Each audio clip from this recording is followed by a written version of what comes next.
there will be some tips on how to support effective communication and synergy.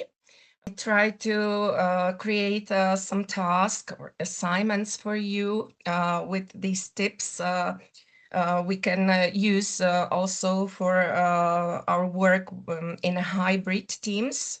So you will see. And yeah, we will learn how to support effective communication and synergy in the current conditions. Later, we will also focus on developing creativity in a team. So we will now start with some tips on how to strengthen psychological safety in a team. Yes, you can see such nice words from Amy Edmondson, and that's why we will focus on that topic. So our first worksheet called psychological safety it's about two tasks. We tend to assume a lot when communicated. It is very good to be clear about what we expect from others and to know what others really expect from us. So that's why it's fine to do our first task. It's technique called manual on me or a handbook on me. And so your task is to create a short card or short handbook, a brief description of few points of instructions for communicating with you.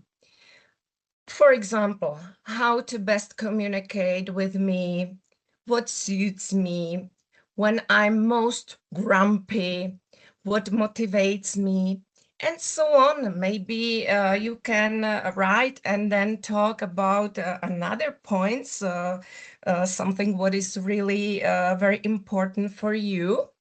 And I think we can create also such cards in cooperation with our teammates. If they do so, it's more clear how to communicate and what suits to our mates. And then the second task is called I like, I wish, I wonder.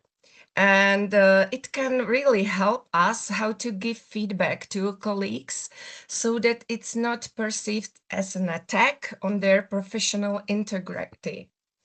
These words like I like, it's about what I like about the idea. It's very good to start with that. Then we can continue with I wish. So what could be improved? And then we can also talk about I wonder, a question for future that opens up a space for creativity. Maybe you heard about this similar technique, how to give a feedback to anybody. It's called a sandwich feedback. And it's good because we start with something positive or opening communication. Then we can be quite critical and ask for something that is not so clear, but it's very good to end with something positive again. So this is quite similar. But as I mentioned, we will talk how to support and how to progress our creativity in a team.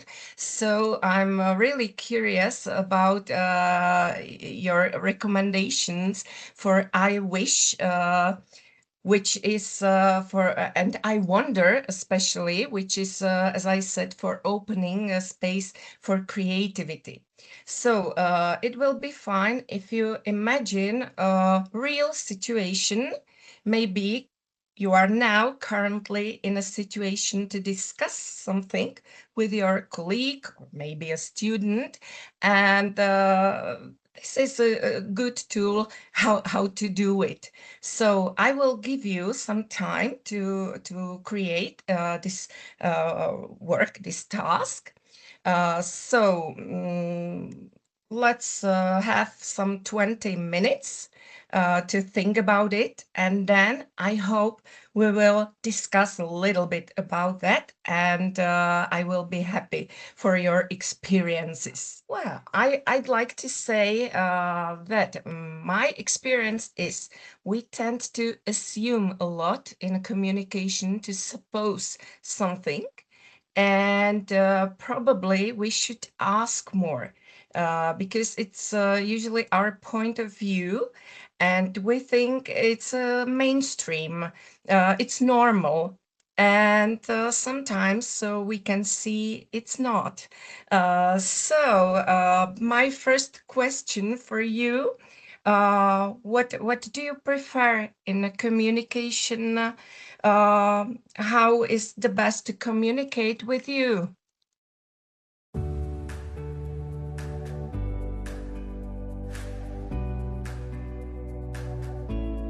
Say I'm also quite extroverted kind of person, not exactly, but very extroverted kind of person. So what I prefer is really to communicate, to meet with people. To be honest, I prefer to meet with you in one room, face to face. This is this is needed, but it's not what I prefer first place. Yeah. I also would like to know what is expected. I like when we are talking about some collaboration, when I also know expected deadlines and simply what you expect from me. Then it's clear from my side. Yeah, of course, I like people who are authentic. I think I'm quite sensitive to that. I also teach communication skills, so it's my job to know. Yeah. Well, what when I am most grumpy, as you said, too much tasks immediately, too much pressure, of course, too much routine work. We will talk about it more. uh, it will be based. It will be one of our tasks. I need some space. Yeah, as Katka said, some autonomy because I'm quite a creative kind of person. So it's good when I have also some space to share my ideas with other people, and there is a partnership. Definitely, that's great for me. What motivates me? Challenges. Of course, sometimes it's a trap for me because I like challenges very much, and sometimes it's simply too much for me. And it's hard for me to say no to something new, some new task, something I have no experience already. So a good environment for me to grow, but sometimes, as I said, it's a trap for me. And yeah. And my example. But on the other hand, I also collaborate with people who are not so extroverted as I am. And I can understand that not everybody is prepared to speak a lot, to meet face to face and enjoy it. So I understand that there are some people who need much more space, much more privacy. I also do when there is too much collaboration, too much working with people. I love when I'm alone somewhere in a quiet place. I'm very happy. I have a office only for myself, very small office, but it's mine, and I have my private space for work here. So that's great. Yeah, and this is an example. It's good to know also what I'm expecting from the other people, and also also know these interesting things and expectations from the others. So yeah, it can be a kind of work, how to know it. Maybe it can be also funny to have something like our simple short personal cards, these manuals or instructions how to work with me, how to communicate with me. And it can be maybe then more clear for new people coming to our team. So you can think about it. It can be interesting, and maybe a good activity from some team building. Yeah. Do you do something like this in your team, or do you have any team building activities like that?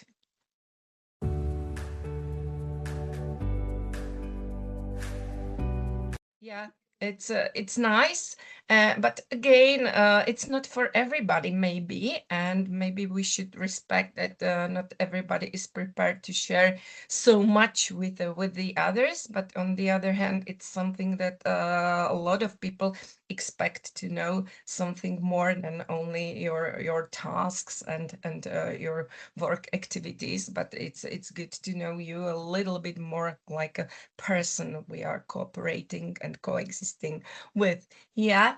Okay, it's also a good base how to solve some problems or some critical feedback with people.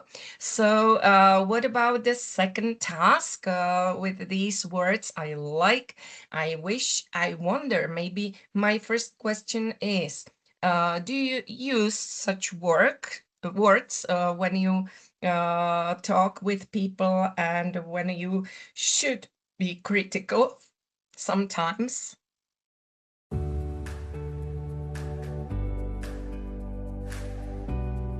Thank you. It's good to say that people are under pressure sometimes when they hear this but. Yes, but.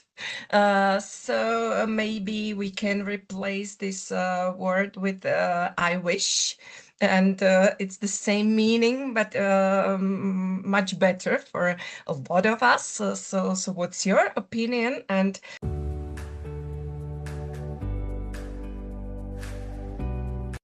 yeah, absolutely. Yes, yes. And again, we can see we are just different human beings, and everybody expects maybe something else. And that's really good to know. That's why I have another task for you where we will work this with these scales. Because again, we often assume that others see the situation the same way we do, that our view is in line with the mainstream. It is interesting to become aware of our own attitudes using these scales. I can say I use these scales also when I had a course of cross-culture collaboration. And it was interesting because it's sometimes not only about different culture or different country we came from, because in my course, I could see huge differences in these scales between the people from the same country. Maybe more differences than with people from other cultures, other countries. So it can be really very interesting. We often find that people around us, our colleagues or members of our teams, choose different positions on the scale. And it's interesting to compare ourselves with colleagues who are representatives of another country or another culture too, because it's reality. We usually work in international multicultural teams. So it's again quite a good tool how to know it. However, as I said, we can see mutual differences even if we are of the same nationality. and or culture. So you have another worksheet number 8, called Translation Between the Worlds. And you can find out yourself in these different scales. And but you can also try to think of your colleagues you are working with. Maybe here this will be useful for you. You can see there more information about the scales. So you will have another free time, another break for another task to think about it, and we can discuss then again what we expect, and maybe where are the differences. So I'm curious, was it fine for you, or maybe we were in a kind of conflict because something else was expected of our colleagues or people around us? So try to tell me your experience. Maybe I can start because, as I mentioned, I did a cross-culture collaboration course previously, and there was one experience of the lady who collaborated with Chinese colleagues, and she felt a kind of conflict here because she's quite open in her communication and her feedback, like Katka mentioned, and so she told to Chinese professor her opinion, a kind of her point of view, and she felt it was a problem. It was a problem because in this culture, it should be different story. She should tell her opinion, her point of view to her professor, and then her professor should negotiate with the Chinese professor. She didn't know that, yeah, and it was a conflict here. But as I told you, it's not only about different culture or people from different countries. Yes, there can be some specific situation there, and different point of view, but we are just different people, so sometimes we expect something else than people around us, and it can be surprise for us, and it can be a source of some conflict. So that's why we are talking about it. So what about your experience?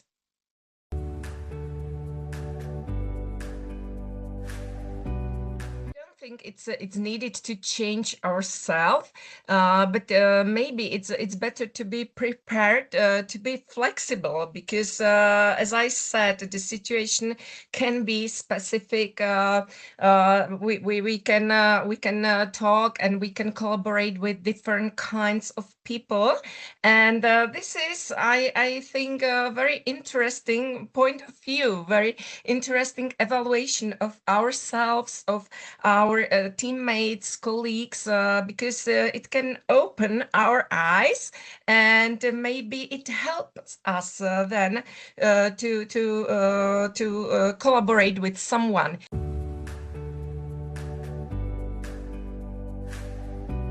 Yeah, yeah, thank you. Absolutely. I see. This time scale, it's also about the culture, I can say, because maybe you have such experience. Somewhere you say meeting is at 3 p.m., and it starts exactly at 300.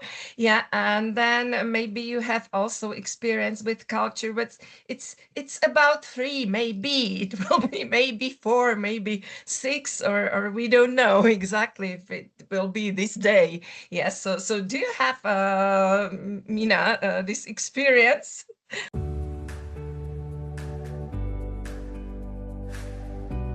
Yeah, sometimes it's of course also about a personality, but in general, I can say we also share this part of the culture with you in the Czech Republic. Usually, when you say it starts at 10 o'clock, we are here 10 or 15 minutes before.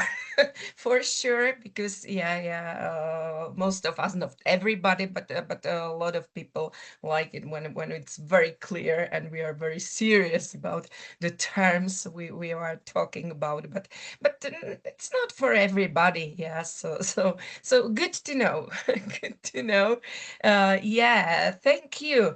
The second part of your task was there too, and it was about trying to use something like language interpreter to explain your current problem to a colleague from a completely different department in, let's say, 60 seconds without using technical terms.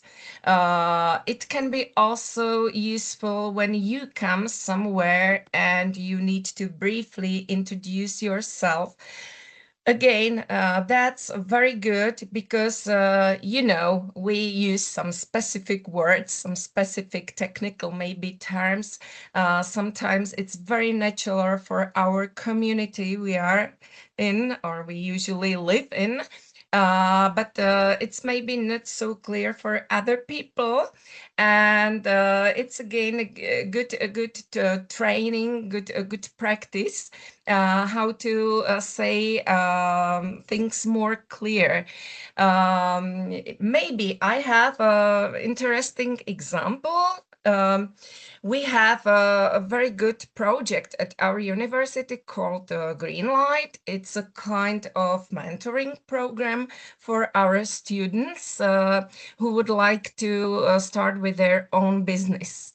And there is a huge event for the best of them in the end, where they finish with their presentations of their uh, business, of their new startup, and so on.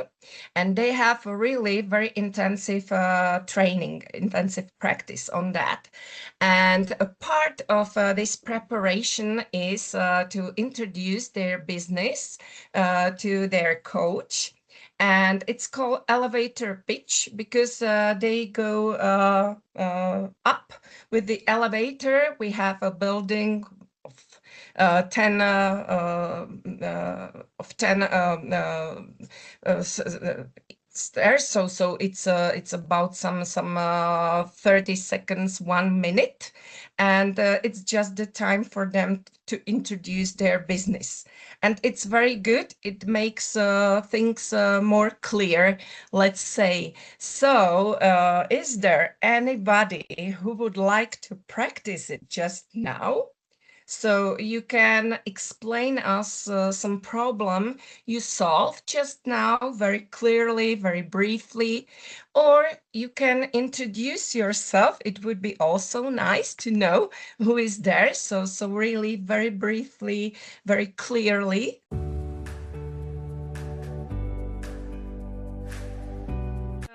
It's a very good to do this language interpreter in our hats because it helps us in communication again, because we are not really clear for a lot of people.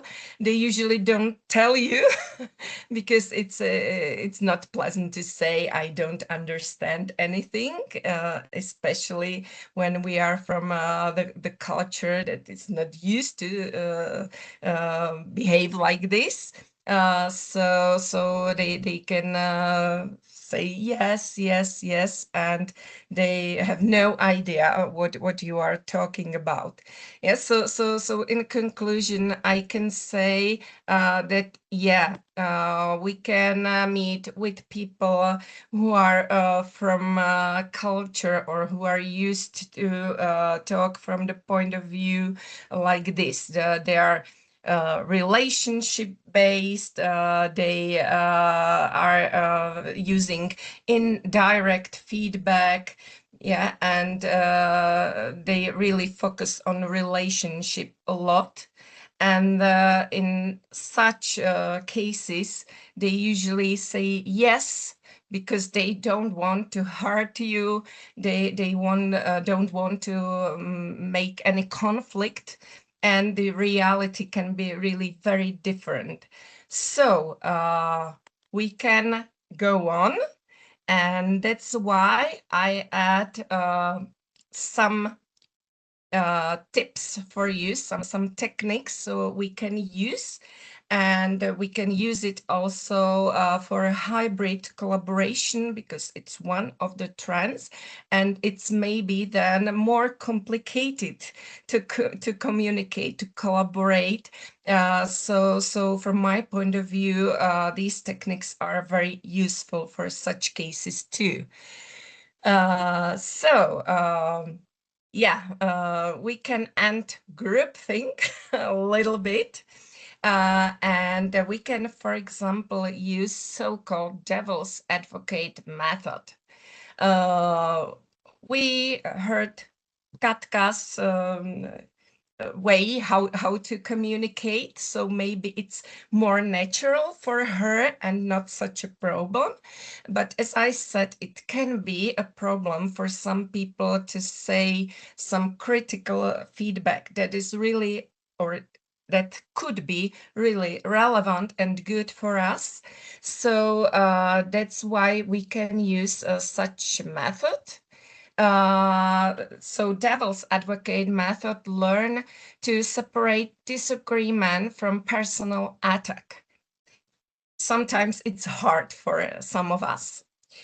This technique can be used for training in preparation for negotiations or for project evaluation, especially in the initial phase when evaluating milestones, etc. There are some roles in that technique. Most of the people are proponents who must defend the idea, but it's good to have at least or usually one so-called devil's advocate who must look for weaknesses even if he or she agrees with the idea. It's quite difficult, but it's very helpful, and it make us to open up our minds in this case. And there is also a role of observer who makes sure that the discussion doesn't turn into an attack or a bad conflict, really, and that the advocate uses phrases like, from the devil's advocate perspective, I see the risk in, for example. Yes, so it's good sentence to use for the devil's advocate. From the perspective of devil's advocate, then yes, something. So it's really helpful, especially for people who are usually quiet or who are usually afraid to tell anything.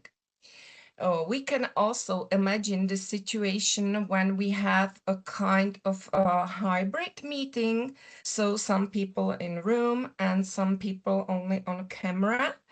And I will be curious about your experience, but sometimes we can feel that it's maybe better to be in a room with the others. And when we can't be, it's maybe not so good for us because maybe they discuss then when camera turns off.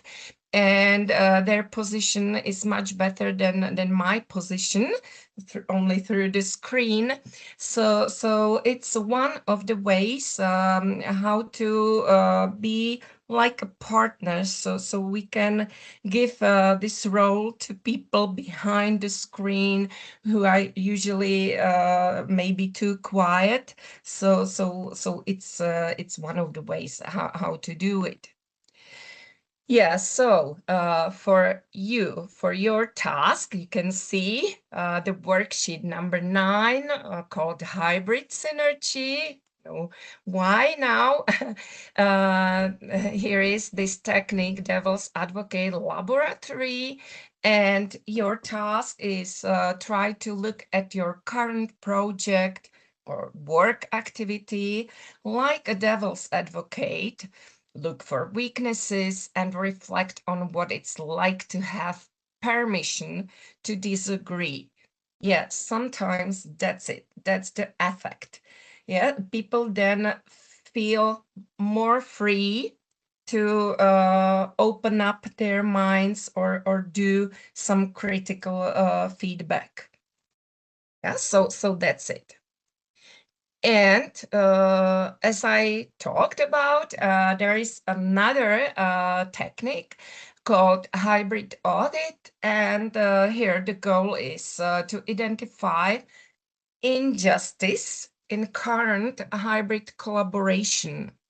So try to go through your calendar, maybe for the past 2 weeks, maybe for a longer time, and select one hybrid meeting. And try to answer following questions. Who had the most space in the discussion? People in the room versus online?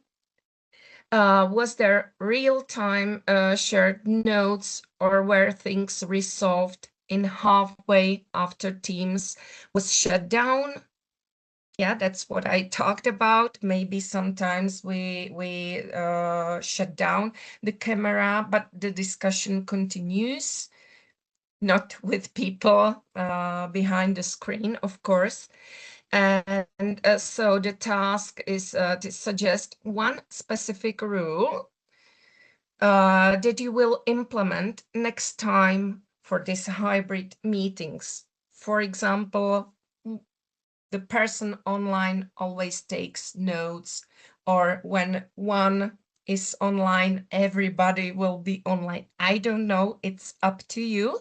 And maybe you have your experience and it will be great to share it. Your current project or work activity like devil's advocate.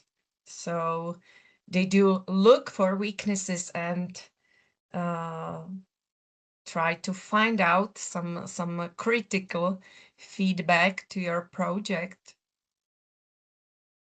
Sometimes it's good to be a devil's advocate to myself, to my personal project and work, but it's really, really very difficult. So when we would like to progress ourselves, maybe it's good to have someone we trust too, who could be our devil's advocate when it's needed and when it's good for us.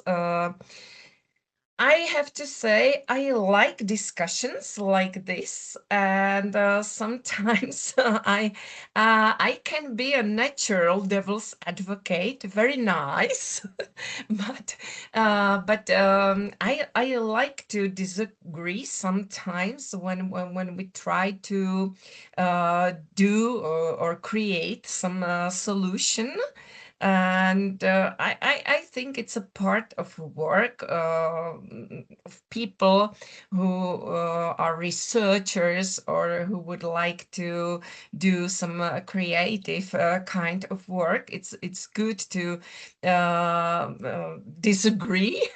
um, and maybe I can share my experience because I had one student like this. I remember him very very well from one group, and sometimes it was quite funny because most of the things or most of the ideas I told to this group of students, there was one student who always disagreed. It was always the same. Well, I don't think so. I think it's opposite or it's different.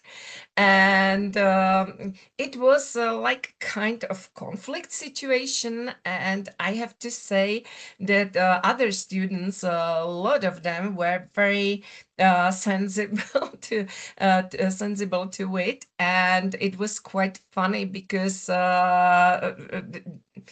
they need to protect me against him sometimes. But for me, as for a teacher, it was a great situation because they started to discuss very naturally. So I was very happy about such student. Sometimes it took quite a long time to go on or to make things clear. But on the other hand, it was quite beneficial for the students at the same time. So discussions were there and students were much more active. And usually, in the end, the situation was very similar. The students usually said, "Oh, well, now I see, I can understand. Yes, and I agree." Yes, so it's again good to know that there are such people. It's a kind of people who need it to make things clear. So for such people, it's very good to be in a kind of conflict and to negotiate this way, and then it's more clear for them. Yeah, but sometimes we have to be very patient with such people. But it can be definitely very useful when someone disagree. So you could share your experience, some kind of good practice with online or hybrid meetings or collaboration, because I see that a lot of you collaborate also in Eureka platform, so you have some experience how it is. And do you have any rules for such collaboration, or as I ask, some good practice experience? Yeah. Mhm. Okay, so let me give you some feedback first. That's exactly what we solved last week, and it was one of your tasks. And remember your worksheets from the last week, and it's possible to solve such problem. It's a kind of our communication channels audit or our digital audit, let's say. And yeah, it's also a great example of the time scale we did recently. So yeah, how different are we? And I see, and it's very clear. It's great to have a kind of rule for that to work better. Yeah, maybe it's a topic to solve, to make some rules for this online or hybrid meetings in Eureka and make things be more effective. Yeah, I have in my mind, for example, a technique called rule of three ping pongs. Maybe you know this table tennis, and it's said when you need to respond more than 3 times, an email is not effective anymore.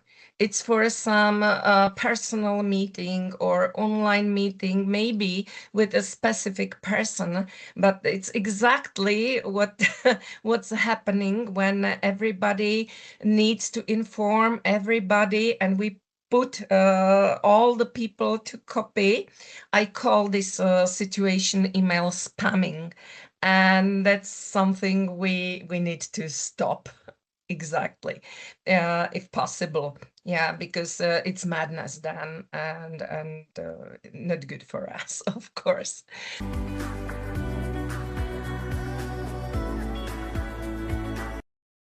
Yeah, I think that's a great rule, and I hope it's then much more clear for everybody. Yeah, I will be very happy if you could share another experience.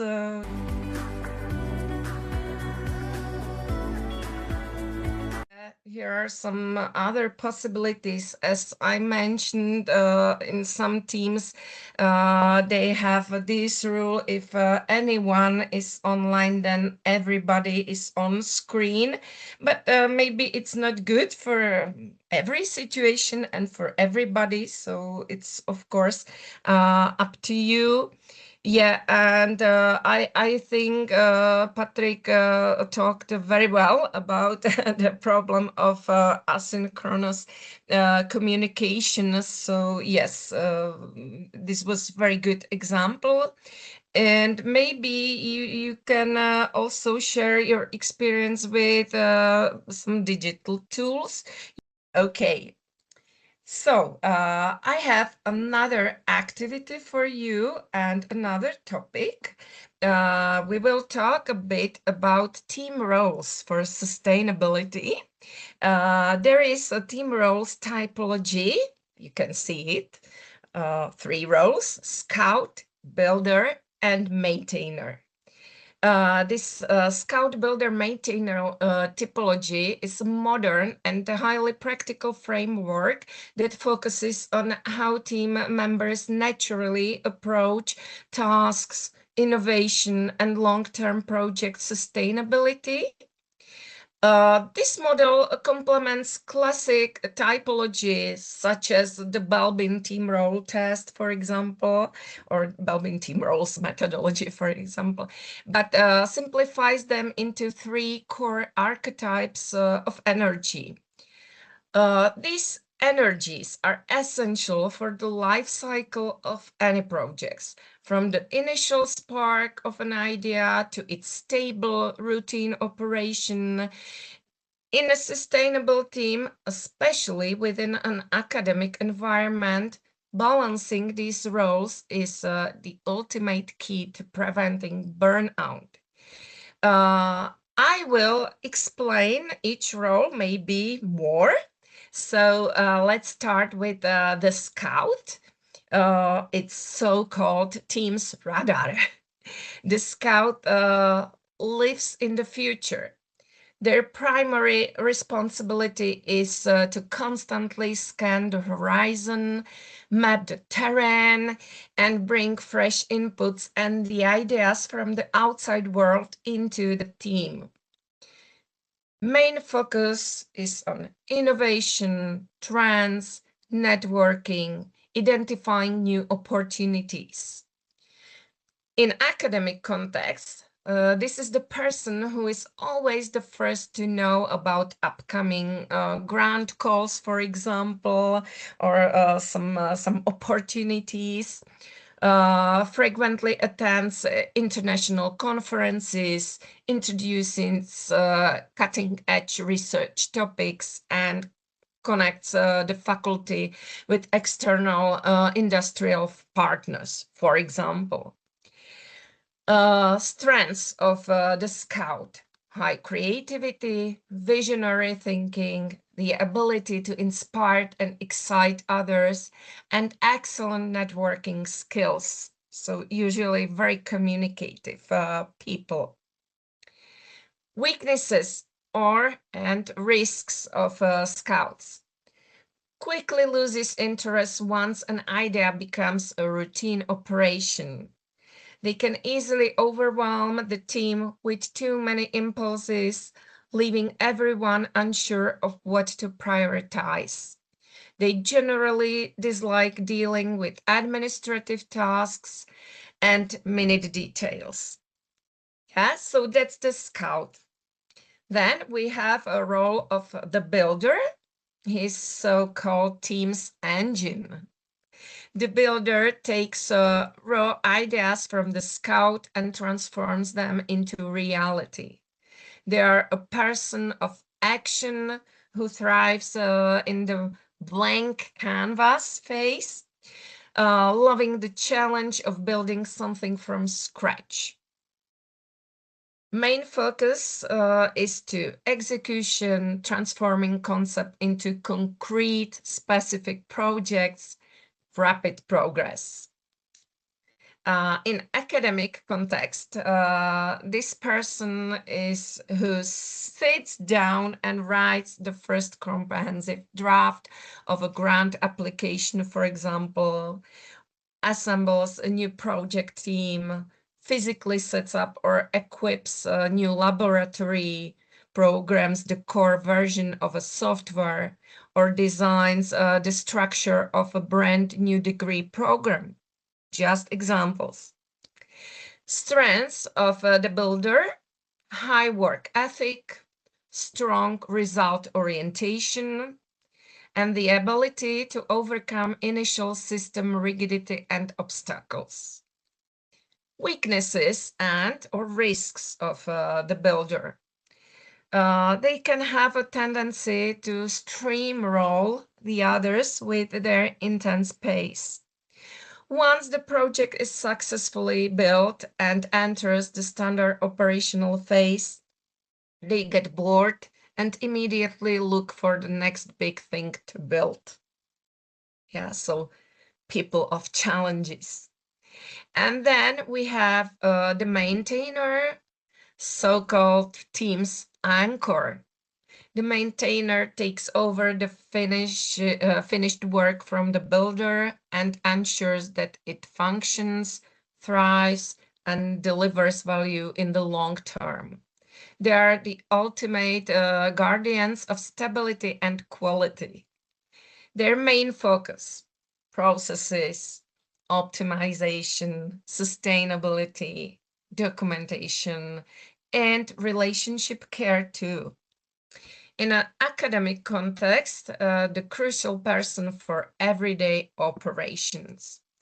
They manage the shared CRM. We talked about it, what CRM is. It's a customer relationship management. And for us in academia, it's, or it could be mainly the tool for building institutional memory. Yeah. Track deadlines for interim grant reports, ensure research data is properly archived, write standard operating procedures for students in laboratories, and nurture long-term relationships with international partners. So the strengths of the maintainer: exceptional reliability, high attention to detail, patience, and systematic thinking. They can find efficiency and order where others see boredom. Yeah, I need someone like this as a partner, I have to say. Weaknesses and or risks of the maintainer.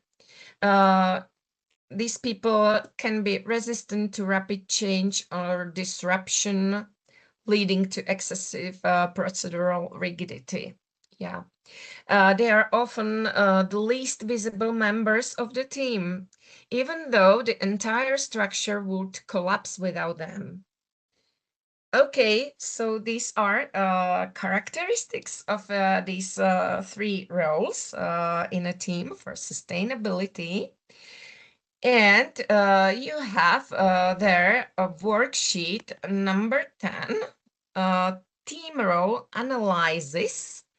And this will be about which role is most typical for you. So a kind of self-evaluation. So you can find out what are your strengths and weaknesses, which activity suits you the most, and which cost you the most energy. And then maybe we can do a kind of evaluation of our team Which role in the team do you miss the most? Maybe you miss really something. Who could take it over if we took away another agenda, for example? So these are questions for discussion and for you to think about. Did you do this self-evaluation, and what's role is the most typical for you? Are we able to say that one of these roles is typical for me? I think it's me. From my point of view, the most typical for me is the scout role. Yeah, thank you, Mina. Christina, you are also the scout. I have also a bit of a builder, but what I miss is mostly the maintainer. And as I said previously, I wish for somebody to be my partner, my maintainer partner, because this could be the best for me. Yeah, but you are probably another kind of person. So it's also interesting to evaluate your team, and maybe we can find out that some role is missing. So what does it mean? Team without scouts. Such team functions perfectly on paper. Uh, yeah, and processes run smoothly, but it gradually lags behind the rest of the world. They continue to cite outdated literature, miss technological leaps, and eventually lose their competitive edge.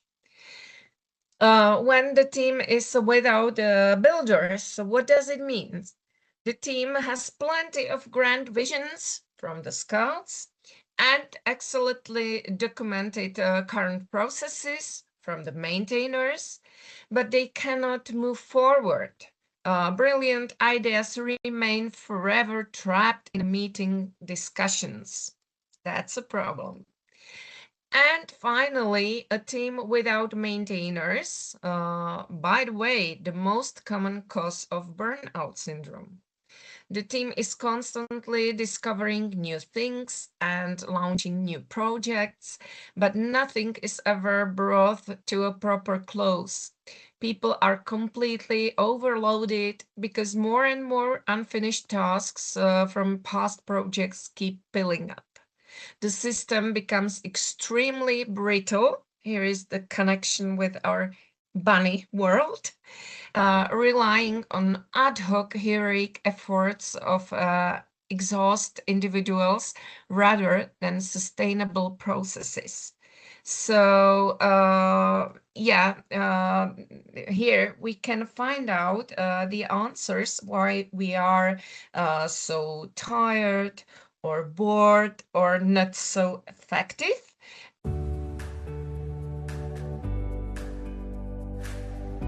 One thing, it's good because you can be flexible on one side. At the same time, yeah, it's confusing sometime, and maybe you are too busy. And maybe my question is, how do you feel it? What do you prefer?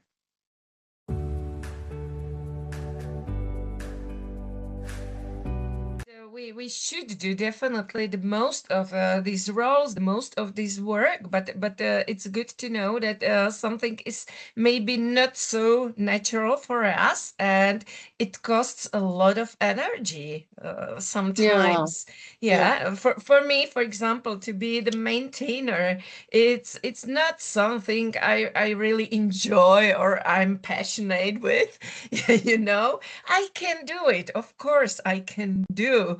Yeah, I am capable, but it's not my passion, and I know that it costs me energy, and that's a feedback. It was, by the way, the topic of my previous course, From Busy to Balanced, when we thought about such consequences, what costs are us too much energy.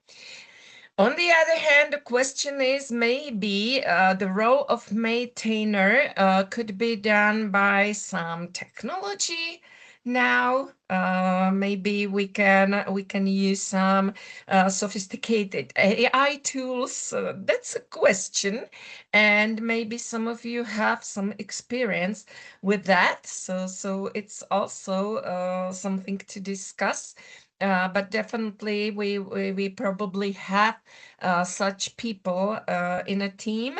And I remember one of my discussions with one team leader, and she was talking about her assistant, and she told me she's so experienced, but anytime something is not like a standard task, or something is specific, she always come and ask. And I always tell her, you have so much experience, you know what to do, in fact. But I told her, yeah, but she's a typical completer finisher. It's wellbeing team role test methodology, and it very fits to this maintainer. So it's her job.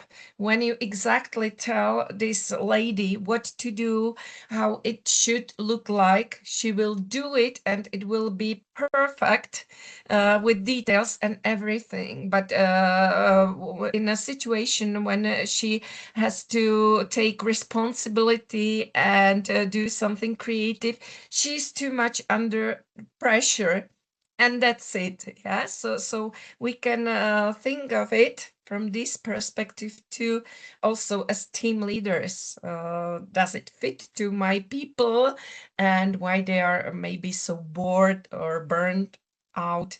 Yeah, that's interesting to think about it.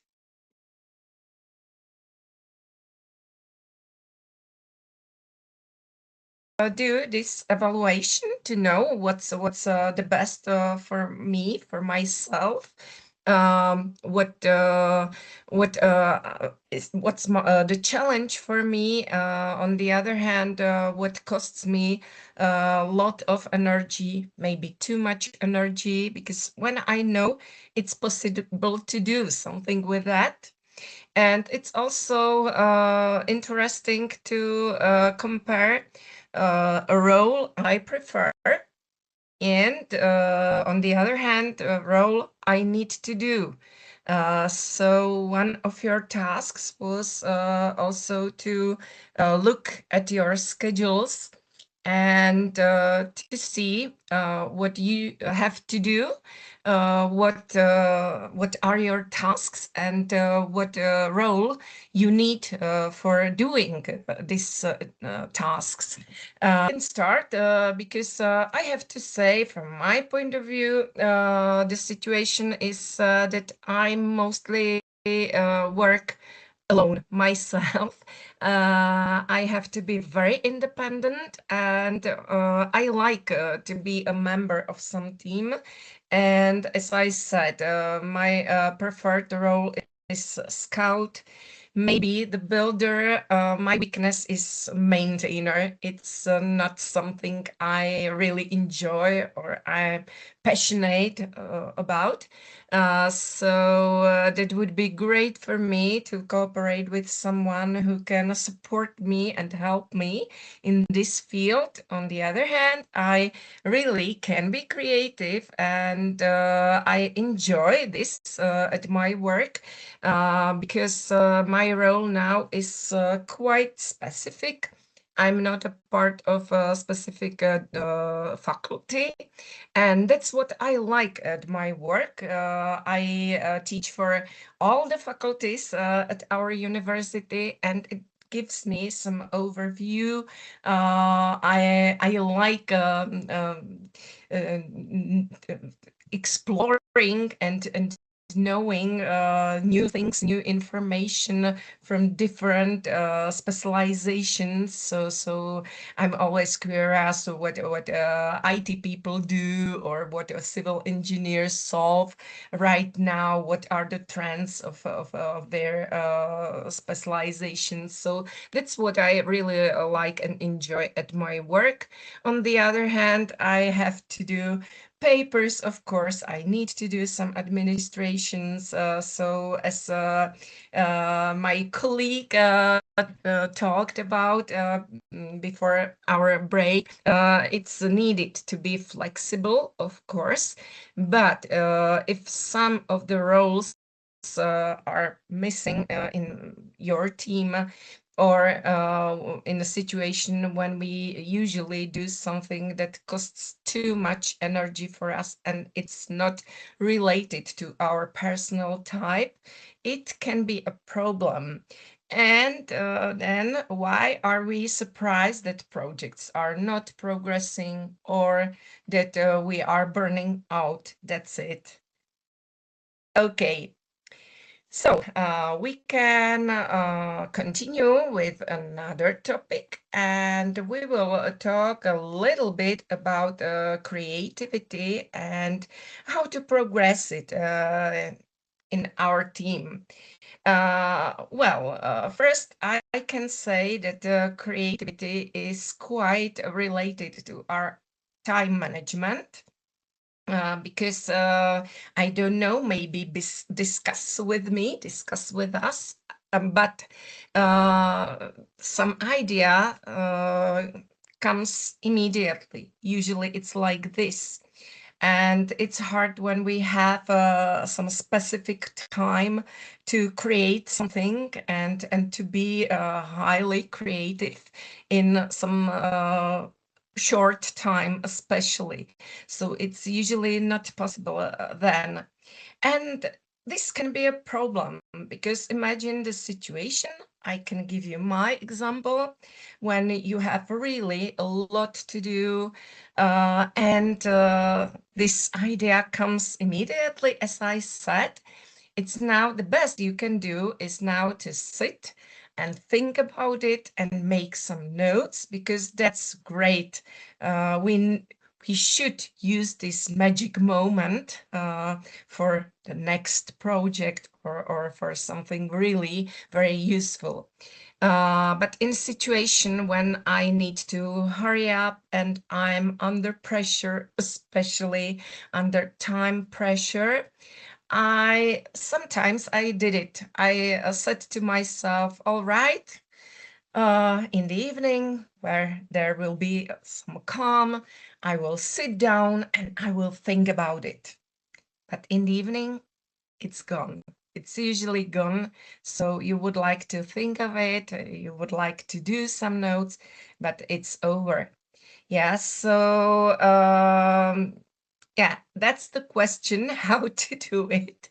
How to do it. It's usually fine when we have some reserves at our schedules for such magical moments, and for other things, of course, related to my previous course, From Busy to Balance, and the problematics of time management.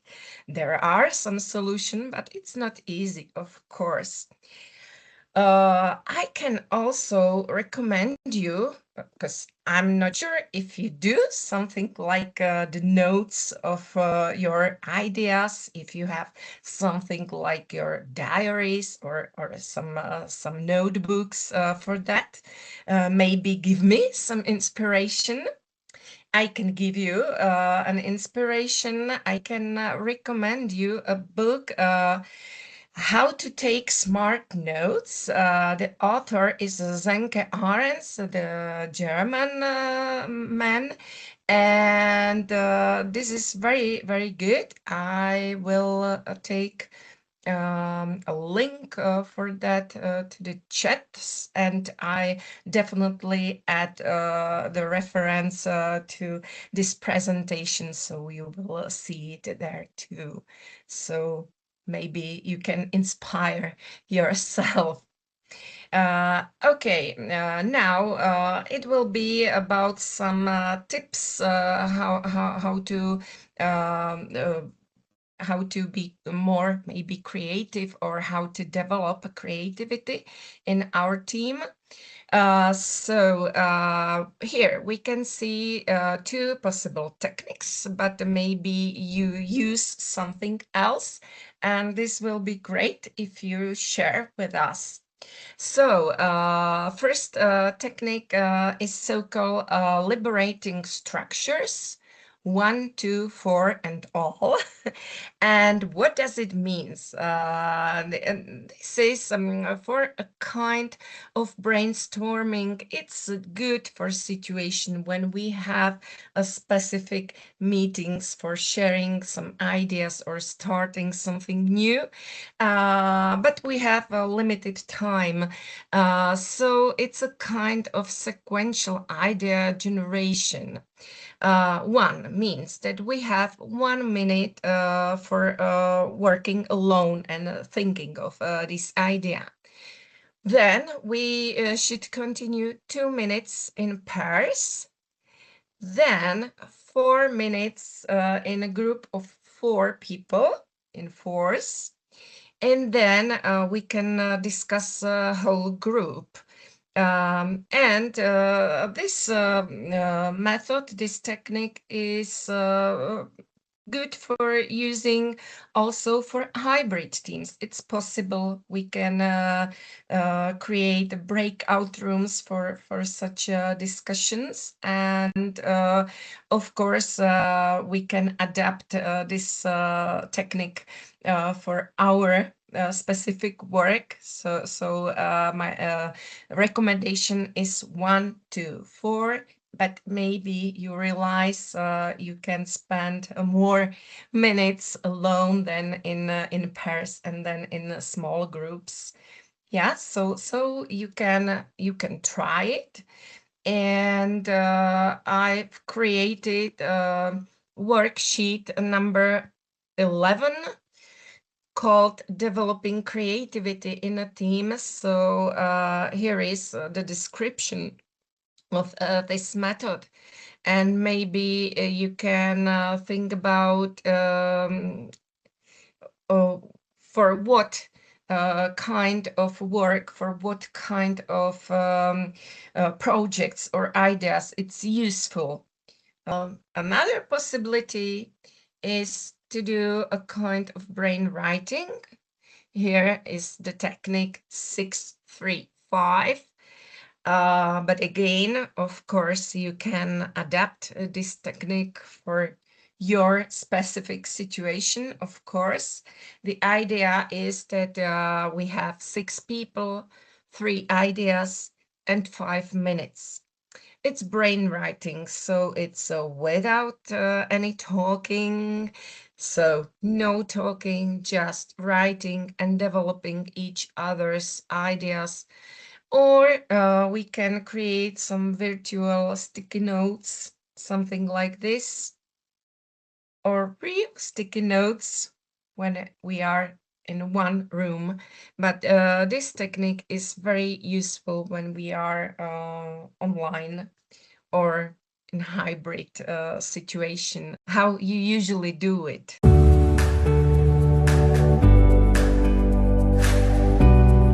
I have similar experience, especially working with my students.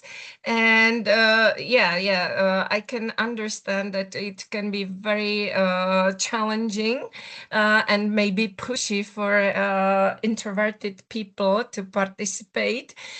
So that's why maybe brainwriting is better for them, especially in the beginning. Yeah, and anyway, I can also understand that for more extroverted people like me and you, that we maybe prefer brainstorming and talking. Yes, so again, remember our scales. Not everybody is the same kind of person, so it can help you.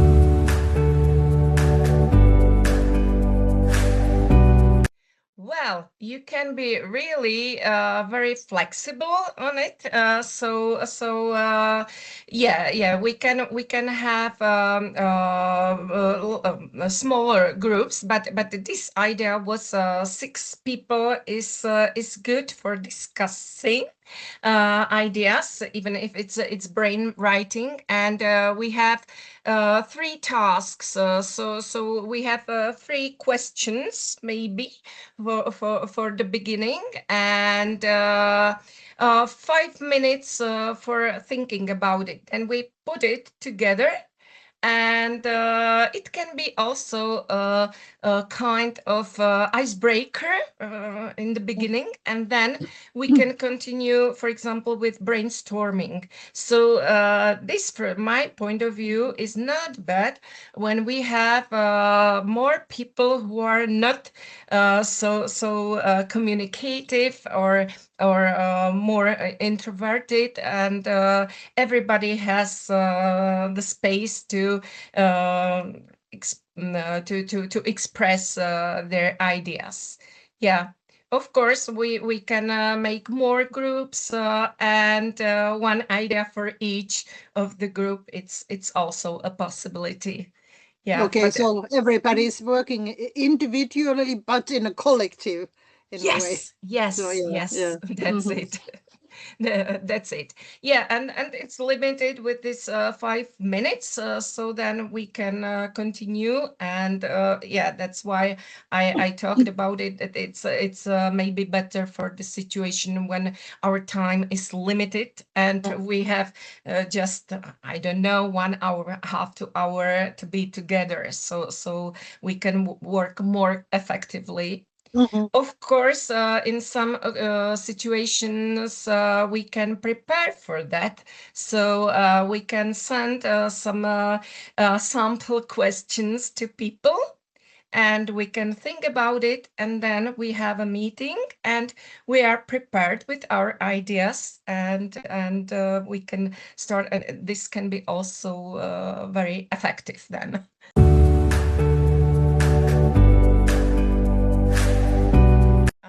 And let me introduce you with another method called Scamper. I can explain a little bit if you don't use it. So we have keywords there. First is S, substitute. And the question is, so what can we replace in our process with something else?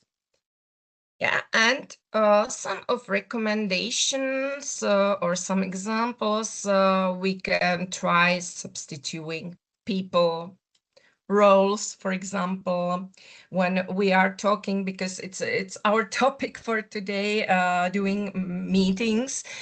So we can change our roles in a meeting, so we can have someone else as leader of this process, or someone who makes notes and conclusions. It's possible. We can substitute some tools. We can substitute place. So my idea is, when we have a meeting, we can change a place. We can go out, for example, or we can have a kind of meeting in a way to lunch. Or I talked about this elevator pitch, so we can discuss something while we are going up and down.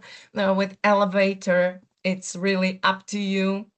Of course, we can change time, some unusual time. I'm not sure if you have some specific time for the meetings, and maybe sometimes we can make some change. We can change form of communication. So it's again very, very interesting to replace voice with text. Or another way. Yeah, so that's it. We try to develop our creativity. So, for example, as I said, instead of status meeting in a meeting room, we can try walk and talk, for example. Yeah, the C word is combine. Question is what two or more things can we combine together? Oh, well, the common problem from my point of view is that we multitask maybe too much. So Katka mentioned it.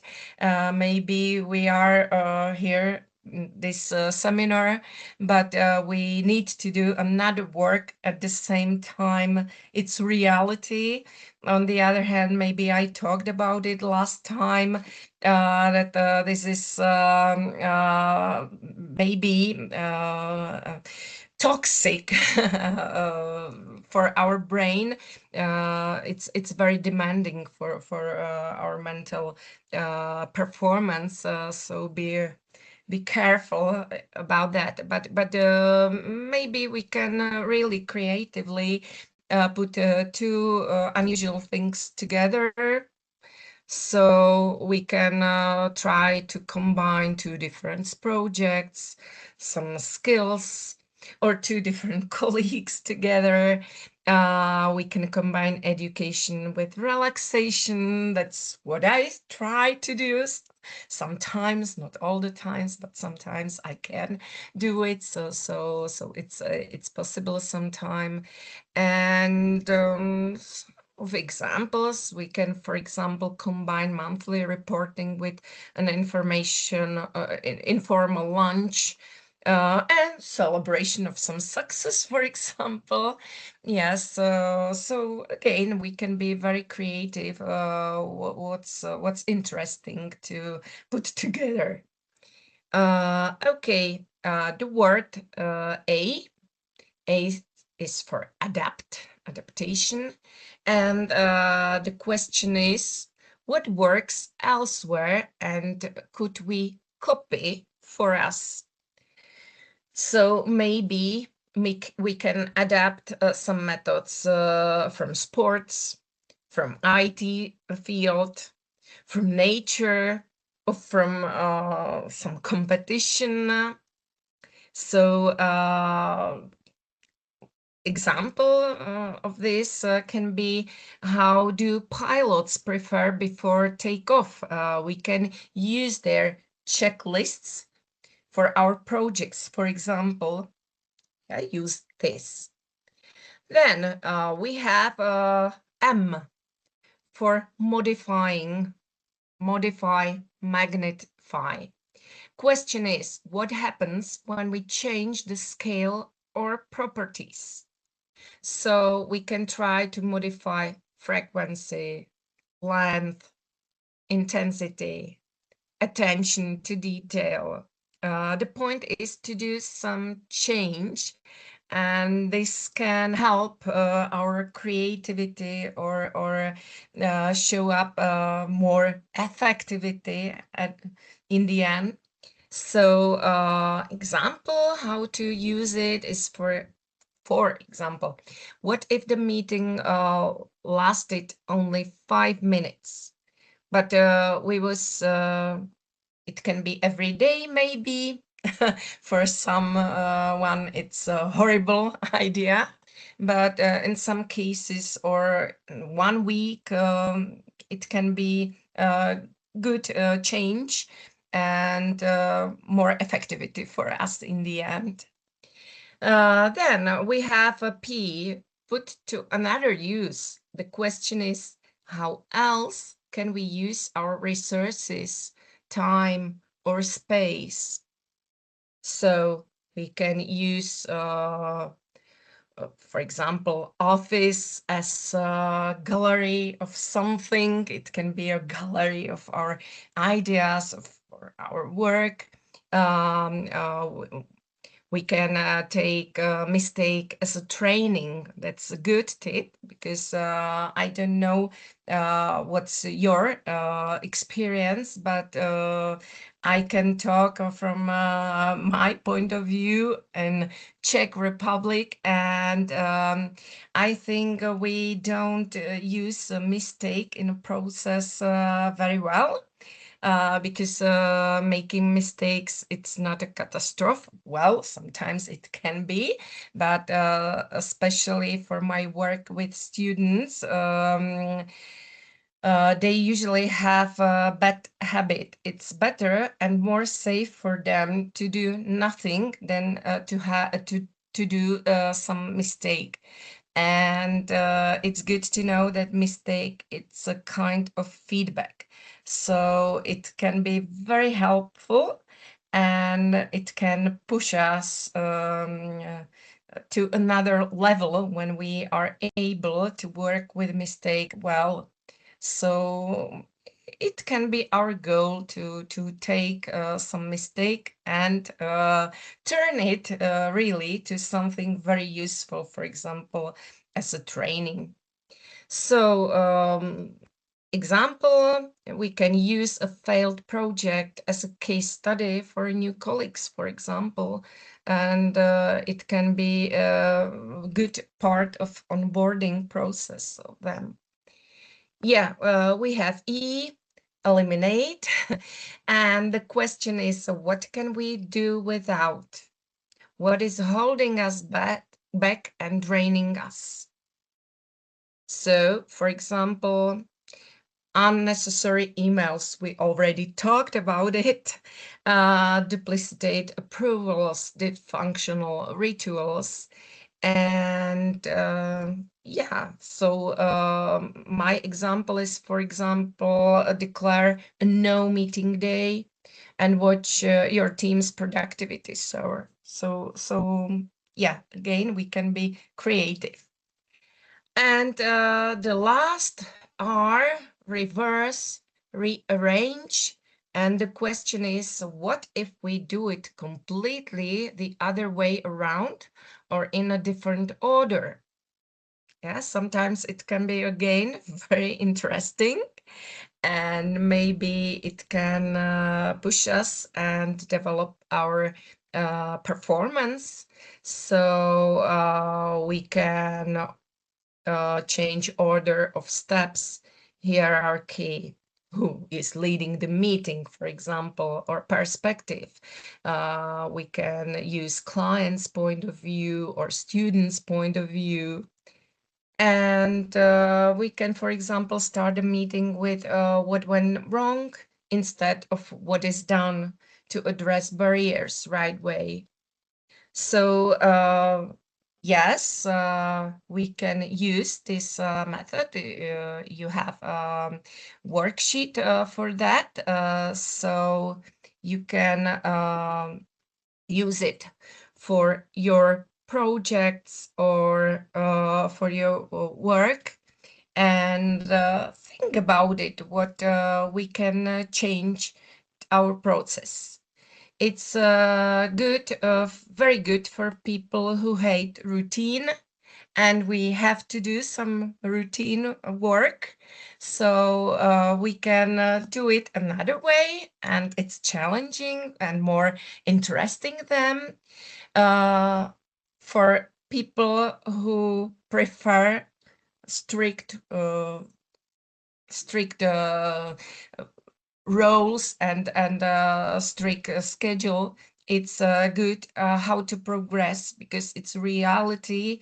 We should be very flexible, and this is a good practice, how to do it, how to open up our minds. And sometimes we will be very surprised what's possible, and maybe we can find out new solutions and better solution. That's the point. Yeah, so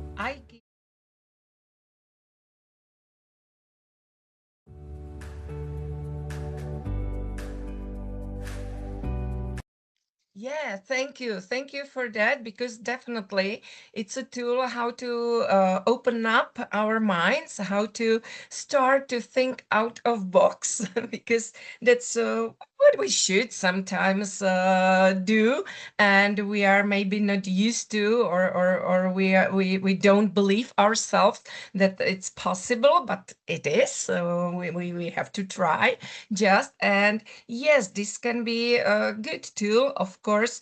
It's not needed to do all these changes all together, but we can go from one to another. Maybe this can be also interesting activity for our team to start with something, or come with some idea to yeah, just to start, and just to show to the others something. Yeah, why not? So that was my point. That you can use these worksheets 11, 12 for your teamwork, maybe for your meetings, and it can be really a kind of inspiration for you. And yeah, you can go really step by step, and starting with some new things, because for someone it can be pleasant breaking the rules, or thinking out of box and doing something interesting. For some people, it will be maybe a little bit scary in the beginning, but for such people, it's so important to do things that are different, and that make us to be more flexible, more adaptable, and that's it. That's it, really. Yeah. So, and I have the last worksheet for you, and the conclusion, let's say, of this webinar, and this is about implementation. I can offer you or recommend you, for example, this technique, stop, start, continue. It can be a kind of feedback in our process. For example, when we do some project, and yeah, maybe sometimes we don't have enough time for good continuous feedback, but that's a mistake. We usually do, of course, it's needed. We do feedback in the end. Or maybe you know this situation, as a team leader, you ask your people for something, they have their task, and we usually do control when it's done, or we expect it's done. And maybe you have this experience, sometimes it's too late. And this can be really good tool how to do, for example, this continuous feedback. We can talk in our meeting what we need to stop. Maybe also you, after this webinar, can think of some not so effective, or let's say clearly bad habits that we should really stop. So what should we stop? Yeah, and when we stop something, we should start something new. Yeah, so this is the start, and how to continue. Or when we do this feedback, we can also think of the things that are useful, that are good. And of course, it's good to continue. Yeah, so you can use this stop, start, continue method. It's a tool how to remember that we really should something stop, something start, something continue, or think how to continue with something new that we start with. Yeah, so I hope I'm clear enough for you in that. Okay, another technique that make us or that could make us more creative is some personal or maybe team challenge. Sometimes it's explained as an alternative to SMART goals, because some people think that SMART goals are over, in this bunny era when everything is changing and it's very hard to predict anything. So I'm not sure. I think that it still makes sense to have clear, smart goals to know what and when to do specifically. And it's expected that we have some clear results in some specific terms. So it's fine from my point of view to have goals like this. But on the other hand, this kind of work can be interesting, more flexible for us, and open up new possibilities for us, maybe. Yeah. So my question will be, if you have experience like this, maybe not at your work, but did you do a kind of self challenge for 30, 10, or 100 days? Did you do something like that?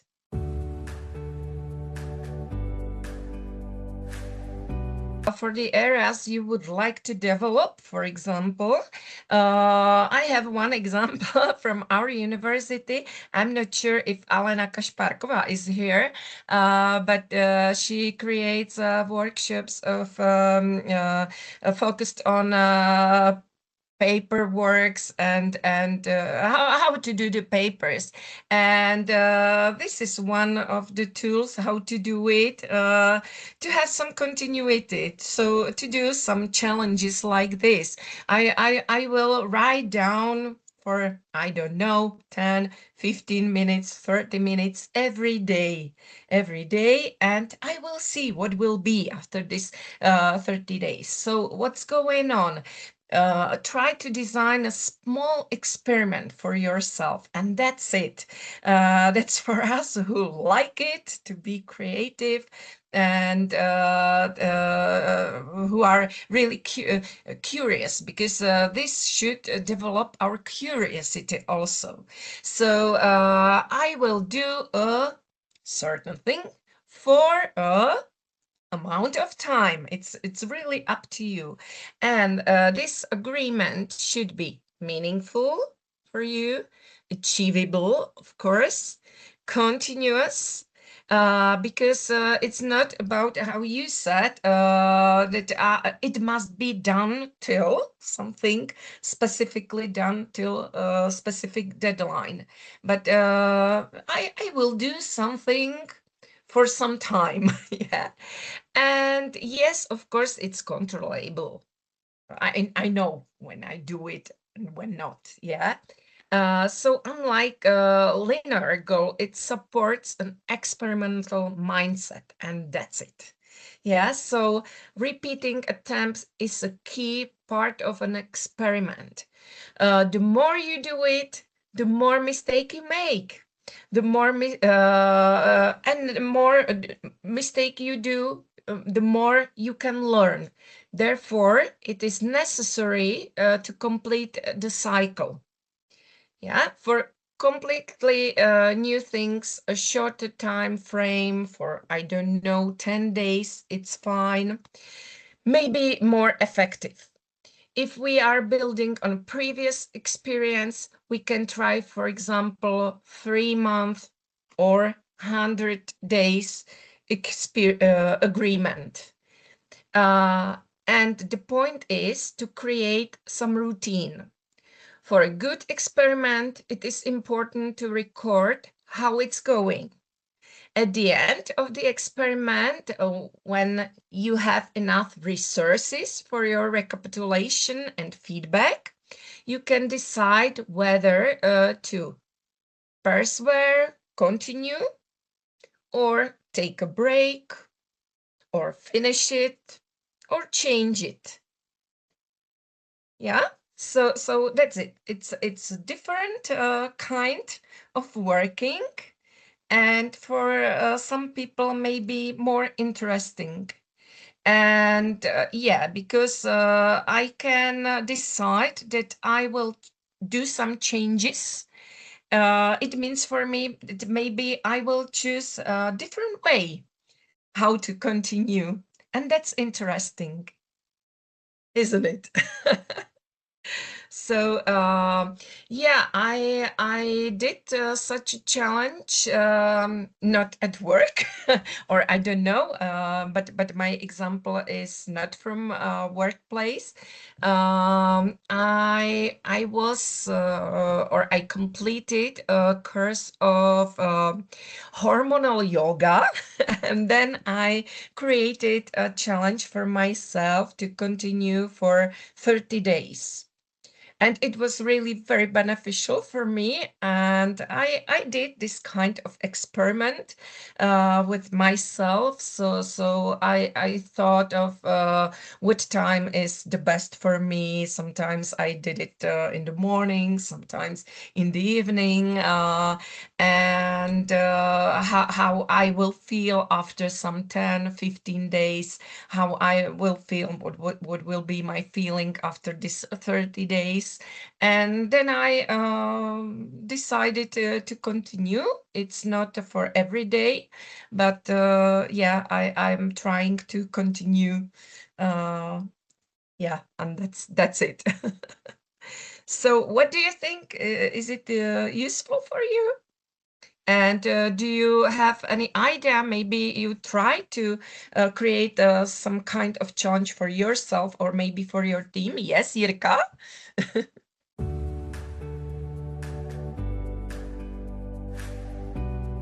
This control phase and this feedback is really very important for us. Yes, and I know that it's sometimes missing, and it's pity, because it's much better to do some evaluation and then to decide what to do as the next step, continue or change something. And we can use this stop, start, continue. Yeah, yeah, thank you. Great. Okay. So what do you think? Do you have any idea for your personal challenge or team challenge?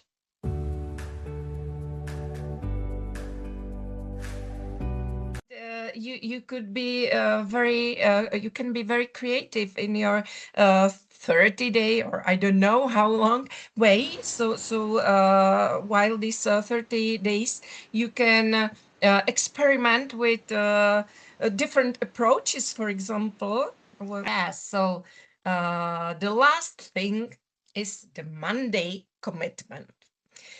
I chose Monday because, from my point of view, this is the typical milestone when we start our work week. So it's good day how to start with something new, but it's really up to you. It can be necessarily Monday. It can be any other day you will choose, but let's name it a Monday commitment. Is there something you can say to yourself? I will start with something from a Monday. What this would be? Maybe try think of it. And to the worksheet, you can write down one thing you will do first thing on Monday, 9 a.m. And that's what I've written to your worksheet.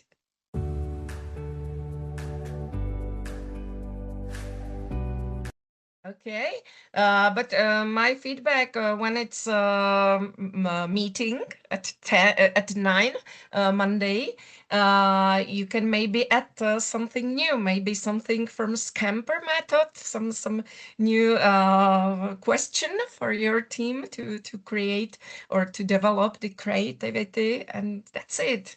It can be a very little thing, and it can be very useful.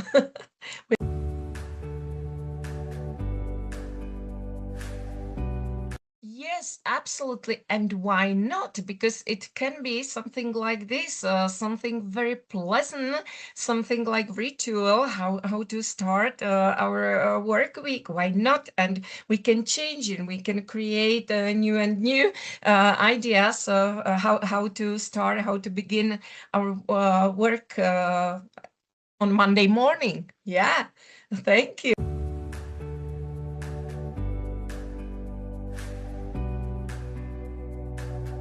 Hey, okay. Where something is your pleasure, why not? But I understand if you drink too much coffee, maybe this is. But my advice is to create something positive. Yeah, it's much better than to create something I can't do, I don't do. Yeah, so try to avoid negative sentences and words. It's much better. So maybe instead of coffee, you will start your Monday with another nice drink or another activity maybe. Yeah, a lot of tasks to think about, and you have 13 worksheets from me, so it can be also used for your future work and as inspiration. Why not? So I would like to thank you for your attention.